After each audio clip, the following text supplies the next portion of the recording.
Alors, j'ai une blague pour toi, j'ai une devinette. J'adore les devinettes. Ce sont deux hommes qui sont enfermés dans une pièce toute noire, il n'y a pas de fenêtre, il n'y a pas de porte. Ils n'ont aucune sortie. Mais ils ont une corde et une bougie. Qu'est-ce qu'ils font?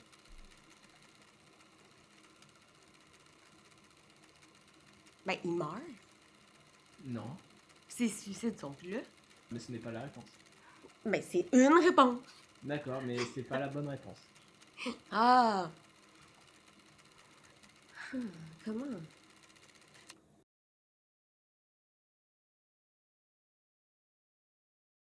Allô, vous pouvez constater que je suis revenue à l'hôpital. Mon séjour à la maison a duré 15 jours. C'est quand même la plus grande durée de temps de liberté que j'ai eue depuis à peu près 1 an et demi. Il a fallu que je revienne il y a 2 semaines. Ça allait vraiment pas, là. Autant poumons, reins, fièvre, je vomissais 8 fois par jour. Ça allait vraiment pas bien. Mon 15 jours à la maison, c'était indescriptible comment j'étais heureuse d'être avec mon chien, mon amoureux, d'avoir de l'intimité, de la liberté, d'avoir des amis à la maison, de sortir. Tu sais, c'est comme...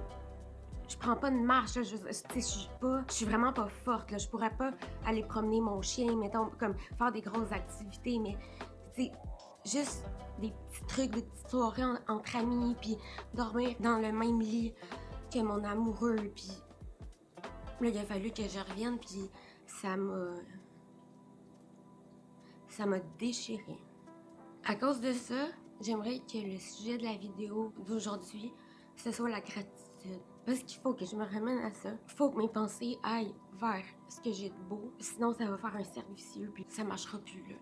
La gratitude, pour moi, c'est vraiment important. Je fais une liste de gratitude à tous les soirs depuis au moins 4 ans. À la surface, il y a j'ai de la gratitude parce que j'ai de la bouffe sur la table, ou je suis reconnaissante parce qu'il fait beau dehors, ou j'ai bien dormi. Des trucs un peu banals. Après ça, j'essaie tout le temps de trouver des gratitudes qui vont plus loin que ça. Des choses que j'arrive à faire qui vont me rendre fière de moi, qui vont me faire aimer la vie. Puis comme ça, j'aurai de la reconnaissance pour mon existence, pour la vie, puis pour moi.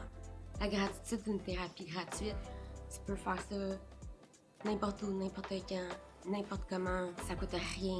Honnêtement, si on m'offrait une cure à la fibrose cystique, je sais pas si je la prendrais.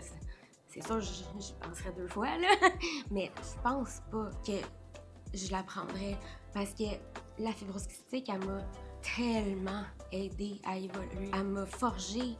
Elle m'a fait voir des choses extraordinaires, des conceptions de la vie, le moment présent, l'essentiel. J'ai de la gratitude pour ça. J'essaie tout le temps de rendre mes problèmes ou mes défis de comme switch pour voir le positif là-dedans, même si c'est pas ce que moi je veux. Honnêtement, c'est une des choses qui me garde en vie, là, puis qui me garde... Dans le conte de Monte Cristo, mon livre préféré, 1400 pages, puis j'ai dû le lire 10 fois. Le personnage principal, à la fin du livre, il dit... Je me souviens pas de la phrase par cœur, mais c'est « Il n'y a pas de bonheur ni de malheur en ce monde. C'est juste un état de comparaison. » Quelque chose comme ça. Je voudrais pas de remède à la fibrose kystique parce qu'elle m'a forgée puis elle m'a appris tellement de choses. J'ai tellement grandi au travers d'elle. J'ai tellement connu des personnes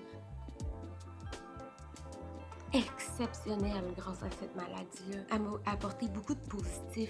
C'est ça tout le temps que j'essaie de faire, de changer tous mes challenges, mes défis, mes problèmes, les trucs qui se passent pas comme je veux, en positif. C'est pas facile, là, mais c'est comme un travail, puis à un moment donné, tu le fais, puis ça devient un réflexe. Ça change ta façon de voir la vie, puis t'arrêtes de t'apitoyer. Ça change tout ton minding. J'ai été malade, là, mais malade, là. Souvent, on pensait que je mourrais, là. On a déjà sonné des codes bleus, là. Ça, c'est quand il y a des arrêts cardiaques. On a déjà sonné 4 pour moi. C'était intense. Mais aujourd'hui, si ça avait été à refaire, je l'aurais refait. Parce que j'ai tellement eu de difficultés à respirer. L'air ne rentrait pas, là. Je me parlais 24 heures sur 24 pour ne pas mourir. Juste une respiration de plus, une respiration de plus. T'es capable, les poumons vont arriver. Puis c'est arrivé. Puis aujourd'hui, ça fait... c'était en mai 2018 que j'ai été greffée.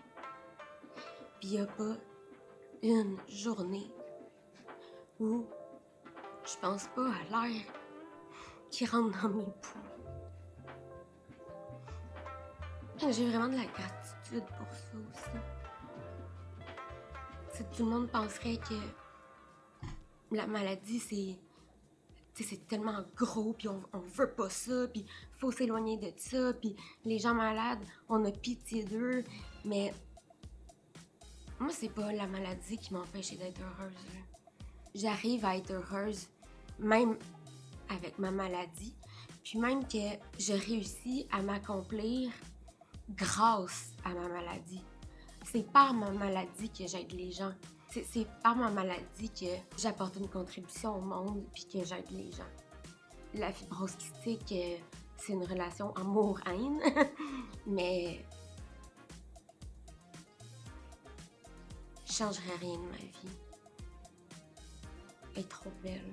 Je tiens à trop de choses. J'ai commencé l'entrevue super down parce qu'il y a plein de complications puis je commence à être écœurée d'être ici, mais là, comme juste d'avoir nommé toutes mes gratitudes, c'est le contraire. On dirait que ça a un sens pour moi maintenant. Les trucs de base, on les oublie, on les prend pour acquis, on s'en fout. Mais faut apprécier ça, là. Quand je vais dans l'eau chaude, là, je suis comme... Tu sais, ça fait du bien. On dirait que je veux pas m'habituer à ça. Je veux pas rien prendre pour acquis. Comme ça, la vie, c'est comme tout le temps une surprise. Puis y a pas un jour, même si ça fait 5 ans que je suis greffée, sans que je fasse là, comme l'air rentre des poumons, là, puis là, je braille. Je suis braillarde en général, là, mais souvent, ça me fait brailler parce que j'en reviens juste pas. J'ai réussi ça. Que j'ai trouvé une force en moi que j'ignorais totalement. J'ai énormément de gratitude pour ça. Puis aussi pour mon mari, ma petite Jeanne. Dites bye-bye à Abricot. Bye-bye! Bye-bye! Et non, c'était moi, je vous ai eu.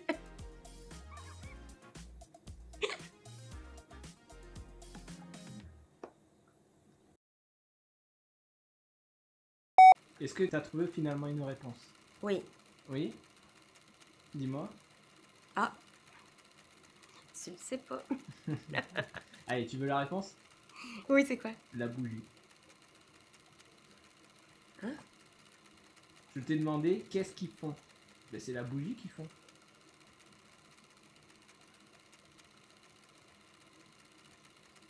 Ok, moi j'en ai une meilleure. Mais ça, c'est une blague, c'est pas une blague. C'est un monsieur qui va voir son médecin. Puis là, son médecin lui dit